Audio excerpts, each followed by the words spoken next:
All right. So the purpose of this conversation is really just to talk a little bit about uh, what interpreting in the audiology clinic is all about.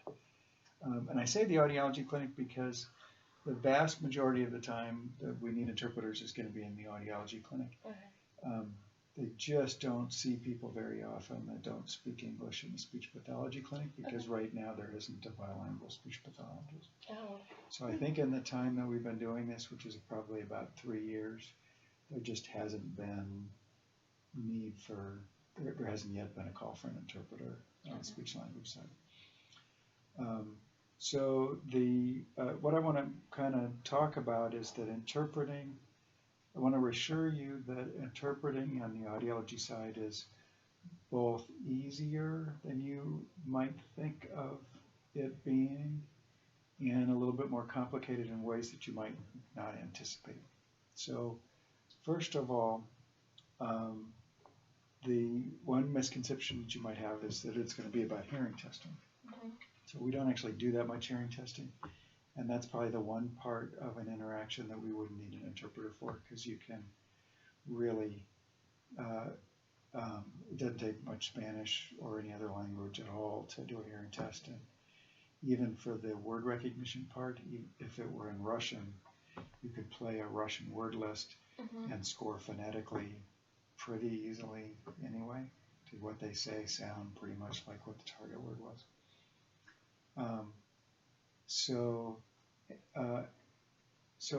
It's not as much about audiometry, both because that part doesn't need that much help in interpretation, and we also don't spend much of our time doing audiometry because most of what people come to us for is not for a hearing test, but for the fact that they don't hear very well. So we're going to be we spend most of our time figuring out ways for them to hear better, and that's going to involve counseling regarding communication strategies or issues regarding hearing aids or cochlear implants or things like that. Now, so that means that the language-wise, that this doesn't necessarily fall directly from that, but the other thing I want to point out is that there's not a lot of technical language that you need to worry about. Although let's spend some time talking about vocabulary issues. The vocabulary that you might want to be familiar with, I sent you a link to some list of words. Yeah. The vocabulary that would be helpful to know about is apparato for hearing aid. That's pretty universal in this region. It would be nice to know a little bit how to, and my Spanish is pretty limited, and frankly, I don't have a good way of doing it, how to lay out an audiogram, pitch across the top and loudness across the other dimension.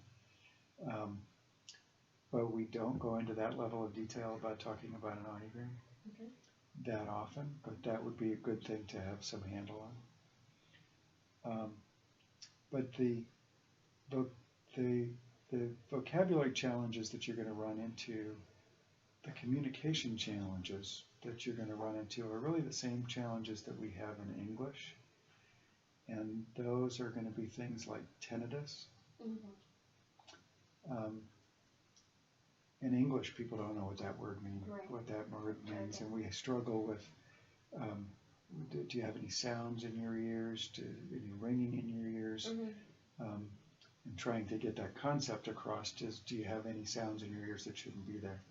And that's as much a communication problem as it is a vocabulary problem, just like it is in English.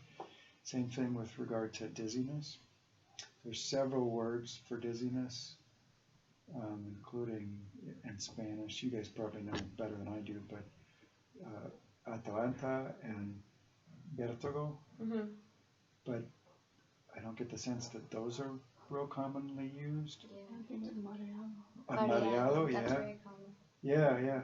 And but we want to know if it's a sense of being off balance versus dizziness, and we think about, does it feel like spinning? Um, does it involve? I'm sorry to interrupt. May I ask you a question? Sure. Celeste Garrigan is here. She came to pick up her hearing aid. She said the plastic part on both is too short. The one that just came back from the manufacturer, she can't hear out of, and the other one isn't fitting her right. She's just very frustrated and at the desk. Is there any way that anyone? Somebody might be able to, but I can't. I'm in a meeting and we're Okay. actually making a videotape. Oh, I'm sorry I interrupted your videotape. Sorry.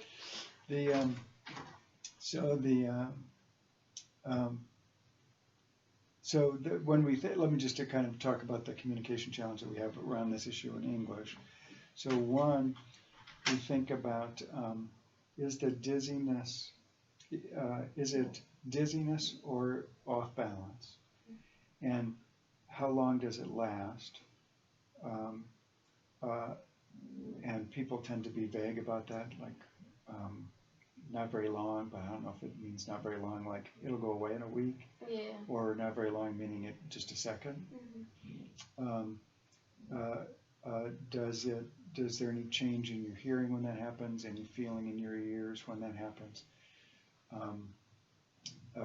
Any tinnitus when that happens? Things like that. So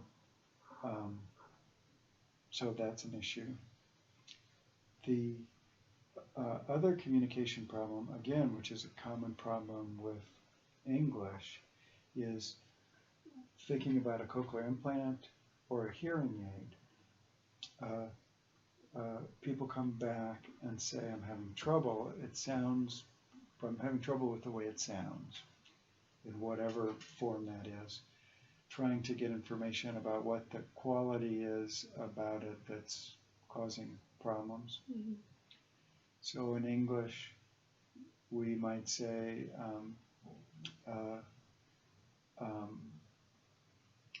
so somebody might say, I'm not hearing well with it, and we might say, well, is it too loud or too soft? And that's pretty straightforward. But they might say, well, I'm hearing background noise. Well, we'll be trying to figure out what is the background noise. And that's hard to get them to pin down. Mm-hmm. But we want to know, is it the background noise? Is it the sound in the hearing aid or the cochlear implant? Or is it the sound in the environment? In the environment, what is the environment that they're in? Is it a whole bunch of people talking in the background, or is it the sound of a fan somewhere? Because all of those, trying to figure out what that is, that communication challenge of trying to figure out what those sounds are, all allude to different potential solutions. So these communication challenges are not,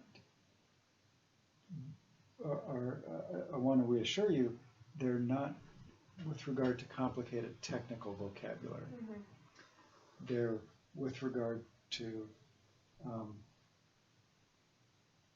communication challenges that are common in English, too, mm-hmm. that relate to the fact that we're trying to communicate with somebody who doesn't necessarily have the words to explain something to us, mm-hmm. that we need to get the information from. Does that make sense? Yes. So there's these communication barriers that aren't related to common vocabulary or technical vocabulary, but they aren't related to technical vocabulary. They're related to not having a common vocabulary. Right. Does that make sense? Mm-hmm.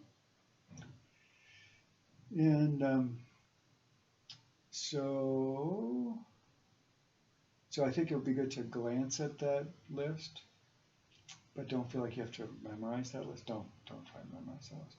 Maybe bring it when you come, in case you get stuck. But this is not a vocabulary intensive experience.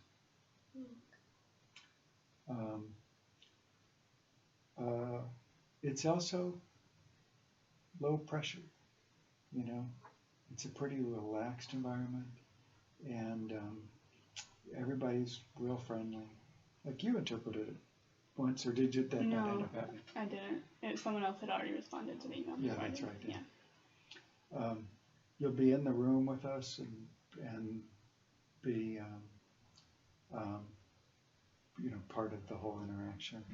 We'll just let the front desk know when you're here, and they'll point out to us who you are, and we'll be extremely grateful. And it's just, it'll be a pleasant environment. So, do either of you have any questions?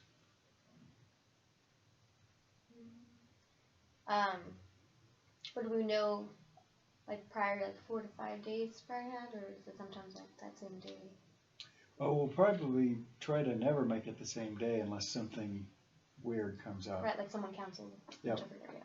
But that does bring, so it was very convenient to use that particular online program that we use, because it makes it so that when we can see when the most times that people are available.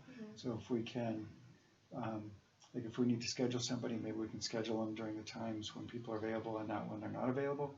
Or when somebody's scheduled, we can contact only the people that are available. So it's just a very convenient tool. But normally our people are scheduled at least several days in advance, so normally there'll be notice, which brings me to the other thing though, and that's that we do need you to dress appropriately for clinic. Right.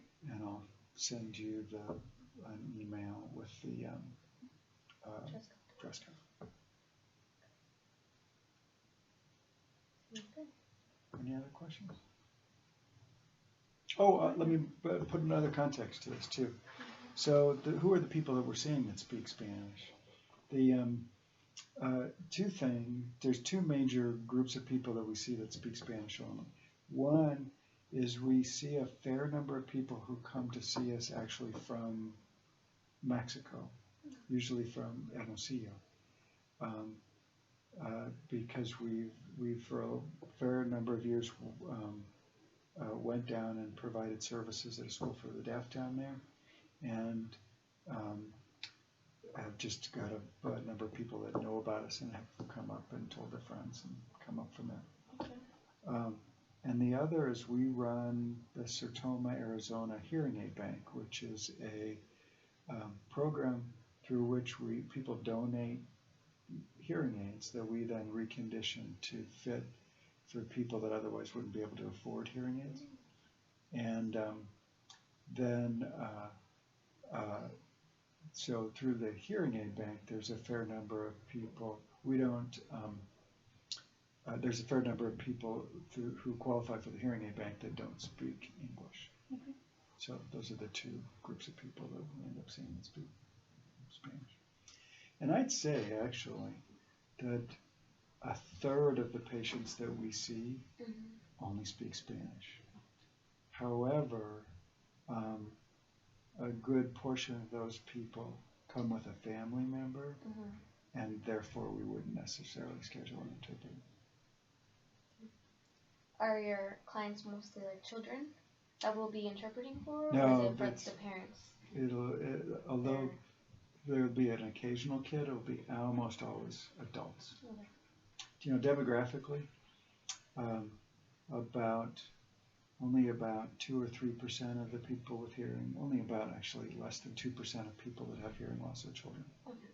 So the vast majority of people that we see are adults. Okay. So, there you go. Any other questions? No, I know. All right. Let's turn off the video.